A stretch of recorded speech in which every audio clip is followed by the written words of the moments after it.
Hi guys, welcome to my show. So இந்த ஷோவில் வந்து ரொம்பவே ஒரு முக்கியமான ஷோன்னு சொல்லக்கூடாது, இது ஒரு ரொம்ப அவேர்னஸான ஒரு முக்கியமான வீடியோ. எல்லாரும் பார்க்க வேண்டிய வீடியோ. தயவுசெய்து வீடியோவை மறக்காமல் பாருங்கள். இதில் நம்ம வாழ்க்கைக்கு தேவையான ஒரு முக்கியத்துவம் ரொம்பவே இருக்குது. ஏன்னா இது வந்து அந்த மாதிரி ஒரு டாபிக் தான். நீங்களே நியூஸில் பார்த்துருப்பீங்க, ரீசெண்டாக திருச்சியில் வந்து 18 வயசு பொண்ணு தன் காதலனுடன் வந்து போதை ஊசி போட்டு இறந்து போயிருக்கு மர்மமான முறையில் அப்படின்ட்டு ஒரு நியூஸ்.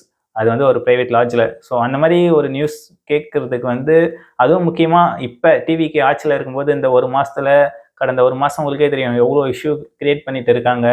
ஏற்கனவே ஆளுங்கட்சியாக இருந்தவங்க இப்போ எதிர்கட்சியாக இருக்கிறவங்க எவ்வளோ இஷ்யூலாம் கிரியேட் பண்ணிருக்காங்க. வேணுன்னே நிறைய கரண்ட் கட்டு, அப்புறம் நிறைய பாலியல் துன்புறுத்தல், இது அதுன்ட்டு நிறைய இஷ்யூ கிரியேட் பண்ணி விட்டுன்னு இருக்காங்க. அதுவும் இல்லாமல் ஃபுல்லாகவே மொத்தமே அவங்களே கிரியேட் பண்ணுறாங்க அப்படின்ட்டு நம்ம சொல்ல முடியாது. ஏன்னா யூஸ்வலாக எப்பயும் நடக்கிற விஷயமும் இருக்குது. ஏன்னா நம்ம இதுக்கு முன்னாடி நியூஸ் அதிகமாக பார்க்கறது இல்லை, இப்போ தான் நிறைய பார்க்க ஆரம்பிச்சிருக்கோம். அந்த மாதிரி இப்போ நிறைய விஷயம் போயிட்டு இருக்கா. அந்த மாதிரி தான் இப்போவும் ஒரு சின்ன பொண்ணுங்க, 18 வயசு பொண்ணு. ஸோ அதெல்லாம் போதைக்கு அடிக்ட் ஆகிட்டு இந்த மாதிரி சீக்கிரம் இறந்து போகுதுன்னா கேட்கவே ரொம்ப கஷ்டமாக இருக்குங்க. ஏங்க இப்படி பண்ணுறாங்க? அதுவும் முக்கியமாக இந்த பொண்ணு வந்து போதை ஊசி எடுத்ததுனால தான் இறந்து போயிருக்கு அப்படின்னு சொல்கிறாங்க. கூட வந்து லவ்வர் வேற. ஸோ இது வந்து அந்த பொண்ணு வந்து லவ் பண்ணுற பையன் அப்படின்ட்டு ஒரு சில நியூஸில் சொல்கிறான், பாலிமர் இந்த மாதிரி நியூஸில். இன்னொரு நியூஸில் வந்து அவங்க ஃப்ரெண்ட்ஸு அப்படின்ட்டு சொல்கிறாங்க. அவங்க ஃப்ரெண்டோ லவரோ ஏதோ ஒன்று, எதுவாக இருந்தாலும் அந்த பொண்ணு வந்து போதை ஊசியை வந்து யூஸ் பண்ணியிருக்காங்க, அதனால் இறந்துருக்காங்க அப்படின்ட்டு சொல்கிறாங்க. சில பேர் வந்து இதையுமே இதுதான் பெண்களின் வளர்ச்சியா, இதுதான் பெண்கள் கேட்ட ஆட்சியா அப்படின்ட்டு, பெண்களுக்கான ஆட்சியா, பெண்கள் சுதந்திரமா அப்படின்ட்டு நிறைய பேர் இதை வந்து டிவிக்கு கவர்மெண்ட் இதுதான் பண்ணுதா அப்படின்ட்டு டிவிக்கு வந்து நிறைய பேர் திட்டுற மாதிரியான கமெண்ட்ஸ். இது வந்து தேவையில்லாத ஒரு விஷயம். ஏன்னா அவங்கள திட்டக்கூடாது, அவங்கள குறை சொல்லக்கூடாது, ஃபுல்லாகவே குறை சொல்லக்கூடாது, திட்டக்கூடாதுன்னு சொல்ல, ஸ்ட்ரிக்டாக இருக்கணும் தான். இருந்தாலும் இந்த மாதிரி இஷ்யூலாம் கிரியேட் ஆகும்போது நம்ம எல்லாத்துக்குமே அவங்க வேணும்னே பண்ணுறாங்க, அலட்சியமாக இருக்காங்க அப்படின்ட்டு சொல்ல முடியாதுல்ல. அவங்களும் முடிஞ்ச வரைக்கும் பாதுகாப்பு கொடுத்துட்டு தான் இருப்பாங்க. அதனால் இது வந்து அவங்கள பிளேம் பண்ண முடியாது கவர்மெண்ட்டையுமே.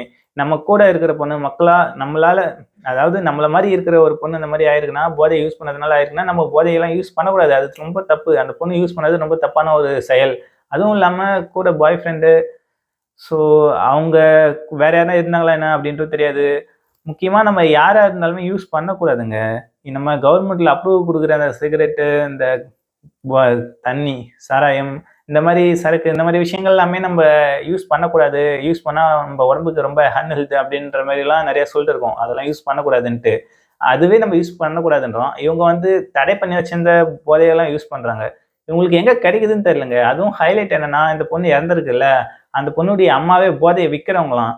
ஸோ ஏங்க நீங்கலாம் எதுக்குங்க போதையெல்லாம் விற்கிறீங்க? அப்படி போதையை விற்று நீங்கள் சேர்க்குற காசு உங்கள் பசங்களுக்காக தானே. இப்போ உங்கள் பொண்ணே இல்லை, நீங்கள் என்ன பண்ணுவீங்க? நீங்கள் போதையை விற்று சம்பாதிச்ச காசு என்ன பண்ணுவீங்க? இதை வந்து போதைப் பொருள் விற்கிறவங்க எல்லாருமே கண்டிப்பாக பார்க்கணுங்க. ஏன்னா அப்பயாச்சும் திருந்துறாங்களா அப்படின்ட்டு பார்க்கலாம். ஏங்க 18 வயசு பொண்ணு, உங்கள் பொண்ணு நீங்கள் விற்கிற போதையை உங்களுக்கு தெரியாமல் எடுத்து யூஸ் பண்ணி இறந்து போயிருக்கு. இப்போ நீங்கள் யாருக்காக சேர்த்து வச்சுருந்தீங்க? இப்போ அந்த சொத்தெல்லாம் யார் அனுபவிக்க போகிறாங்க?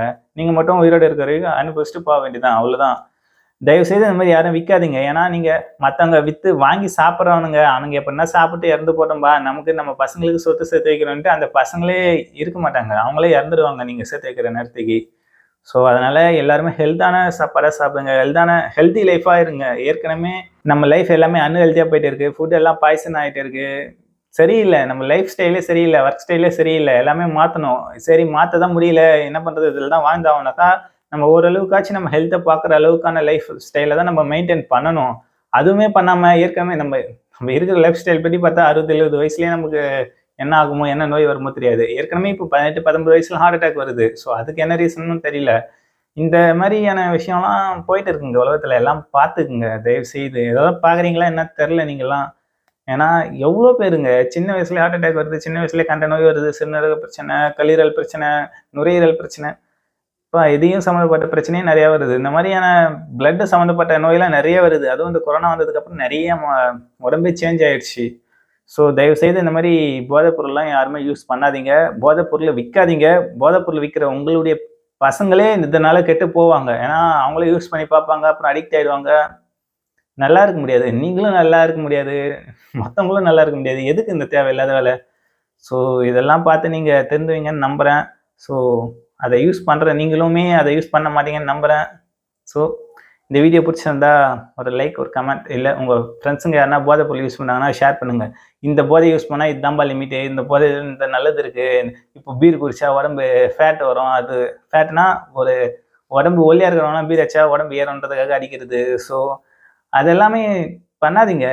உடம்பு ஏத்தணும்னா அதுக்கான ஃபுட்டெல்லாம் இருக்கு. அதெல்லாம் மெயின்டெயின் பண்ணிக்கங்க. ஷெட்யூல் பண்ணிக்கங்க. இதெல்லாம் சாப்பிடணும் அப்படின்ட்டு டயட் பிளான் பண்ணிக்கங்க.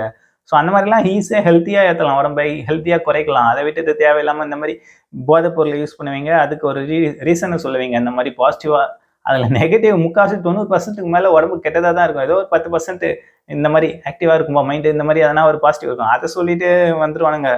ஸோ தயவுசெய்து அதெல்லாம் எதுவும் பண்ணாதீங்க. அதுதான் என்னால சொல்ல முடியும். ஸோ அவ்வளோதாங்க அந்த வீடியோ.